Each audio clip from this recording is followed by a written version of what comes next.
حدیث نمبر 634 سیدہ عائشہ رضی اللہ عنہ بیان کرتی ہیں نبی اکرم صلی اللہ علیہ وآلہ وسلم فرق نامی برتن میں موجود پانی کی مقدار سے غسل جنابت کر لیتے تھے۔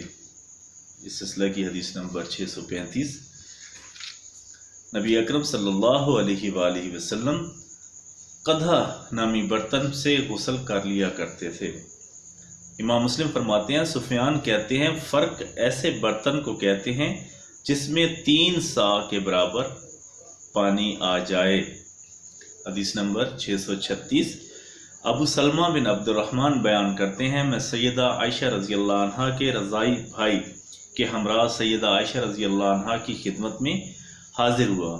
ان کے بھائی نے نبی اکرم صلی اللہ علیہ وآلہ وسلم کے غسل جنابت کے بارے میں دریافت کیا تو سیدہ عائشہ رضی اللہ عنہ نے برتن منگوایا جس میں پانی کی مقدار 1 سا کے برابر تھی۔ انہوں نے غسل کیا اور سر پر 3 مرتبہ پانی بہایا۔ اس وقت ہمارے اور ان کے درمیان پردہ موجود تھا۔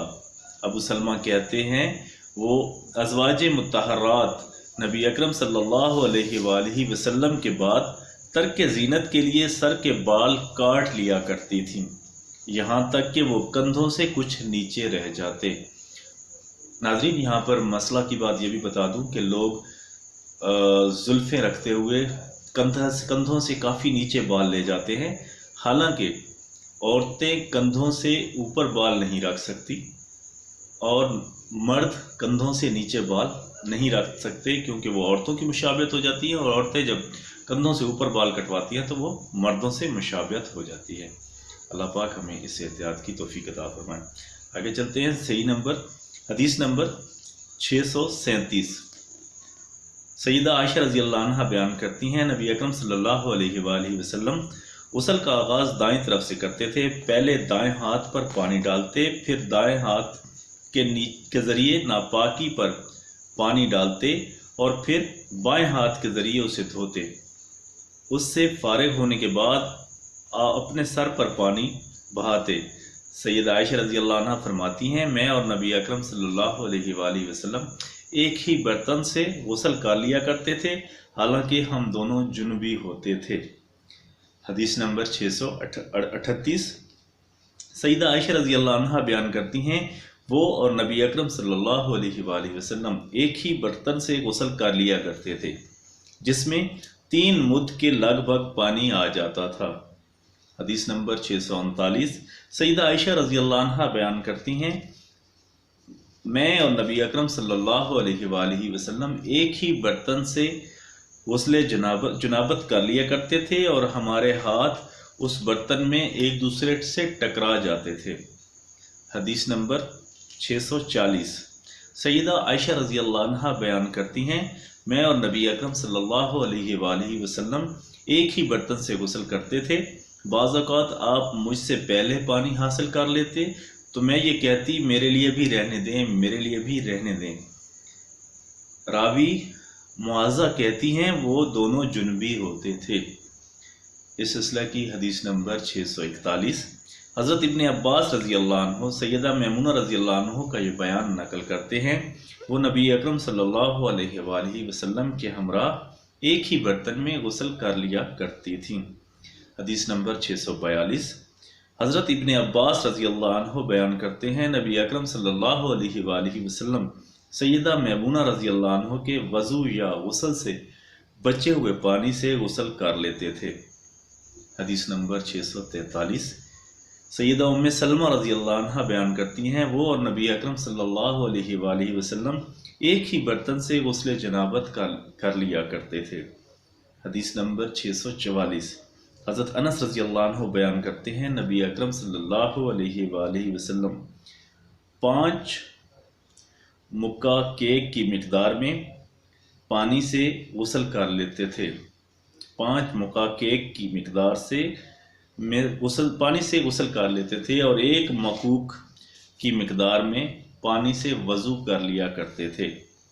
حضرت انس رضی اللہ عنہ بیان کرتے ہیں نبی اکرم صلی اللہ علیہ وآلہ وسلم 1 مد کی مقدار میں پانی کے ذریعے وضو کر لیا کرتے تھے اور 1 سا سے لے کر 5 مد تک کی مقدار میں پانی سے غسل کر لیا کرتے تھے۔ حدیث نمبر 646۔ حضرت صفیہ رضی اللہ عنہ بیان کرتی ہیں نبی اکرم صلی اللہ علیہ وآلہ وسلم 1 سا کی مقدار میں پانی کے ذریعے غسل کر لیا کرتے تھے اور 1 مد کی مقدار میں پانی کے ذریعے وضو کر لیا کرتے تھے۔ حدیث نمبر 647، اور یہ اس باب کی اور آج کے درس کی آخری حدیث ہے۔ حضرت سفینہ رضی اللہ عنہ حضرت ابوبکر صدیق رضی اللہ عنہ کا یہ بیان نقل کرتی ہیں، نبی اکرم صلی اللہ علیہ وآلہ وسلم 1 سا کی مقدار میں پانی کے ذریعے غسل کر لیا کرتے تھے اور 1 مد کی مقدار میں پانی کے ذریعے وضو کر لیا کرتے تھے۔ دوستو، اس باب سے بہت سے مسائل کا حل نکلتا ہے۔ ایک تو نبی اکرم صلی اللہ علیہ وآلہ وسلم کی اپنے ازواج کے ساتھ محبت، انصاف کا پتہ چلتا ہے کہ وہ امہات المومنین کے ساتھ جنابت کے بعد ایک ساتھ وضو بھی کر لیا کرتے تھے، اور تقریباً تمام ازواج نے اس بات کا ثبوت دیا کہ آپ صلی اللہ علیہ وآلہ وسلم اپنی ازواج کے ساتھ غسل جنابت کر لیا کرتے تھے۔ تو دوستو، اس میں نبی صلی اللہ علیہ وآلہ وسلم کی اپنی بیویوں کے ساتھ محبت کا بھی پتہ چلتا ہے، اور پانی کو ضائع نہیں کیا کرتے تھے، جس کا وہ بار بار تلقین بھی کرتے رہے ہیں۔ تو ہم سب دوستوں کو چاہیے کہ اس معاملے میں پانی کا ضیاع بھی نہ کیا کریں، کم سے کم پانی سے غسل جنابت کیا کریں، اور سابقہ ابواب میں ہم نے پڑھا ہے کہ وضو کر کے بھی، جنبی ہونے کے بعد وضو کر کے شرمگاہ کو دھو کر سویا جا سکتا ہے، اور بعد میں آسانی کی صورت میں غسل جنابت بھی کیا جاتا ہے۔ تو دوستو، اللہ تعالیٰ ہمیں سمجھنے اور عمل کرنے کی توفیق عطا فرمائے۔ نبی اکرم صلی اللہ علیہ وآلہ وسلم کے طریقوں کو جب تک ہم اپنی زندگی کا طریق نہیں بنائیں گے، ہم کبھی اتحاد و یگانگت کی راہ پر نہیں چلیں گے۔ تو آئیے عہد کریں کہ اس ویڈیو کو خود بھی دیکھیں گے اور تمام دوستوں اقارب کو بھی سینڈ کریں گے، تاکہ یہ ہمارے لیے صدقہ جاریہ کا باعث بنے اور توشہ آخرت بنے۔ جزاک اللہ خیرہ و احسن الجزاء فی الدارین۔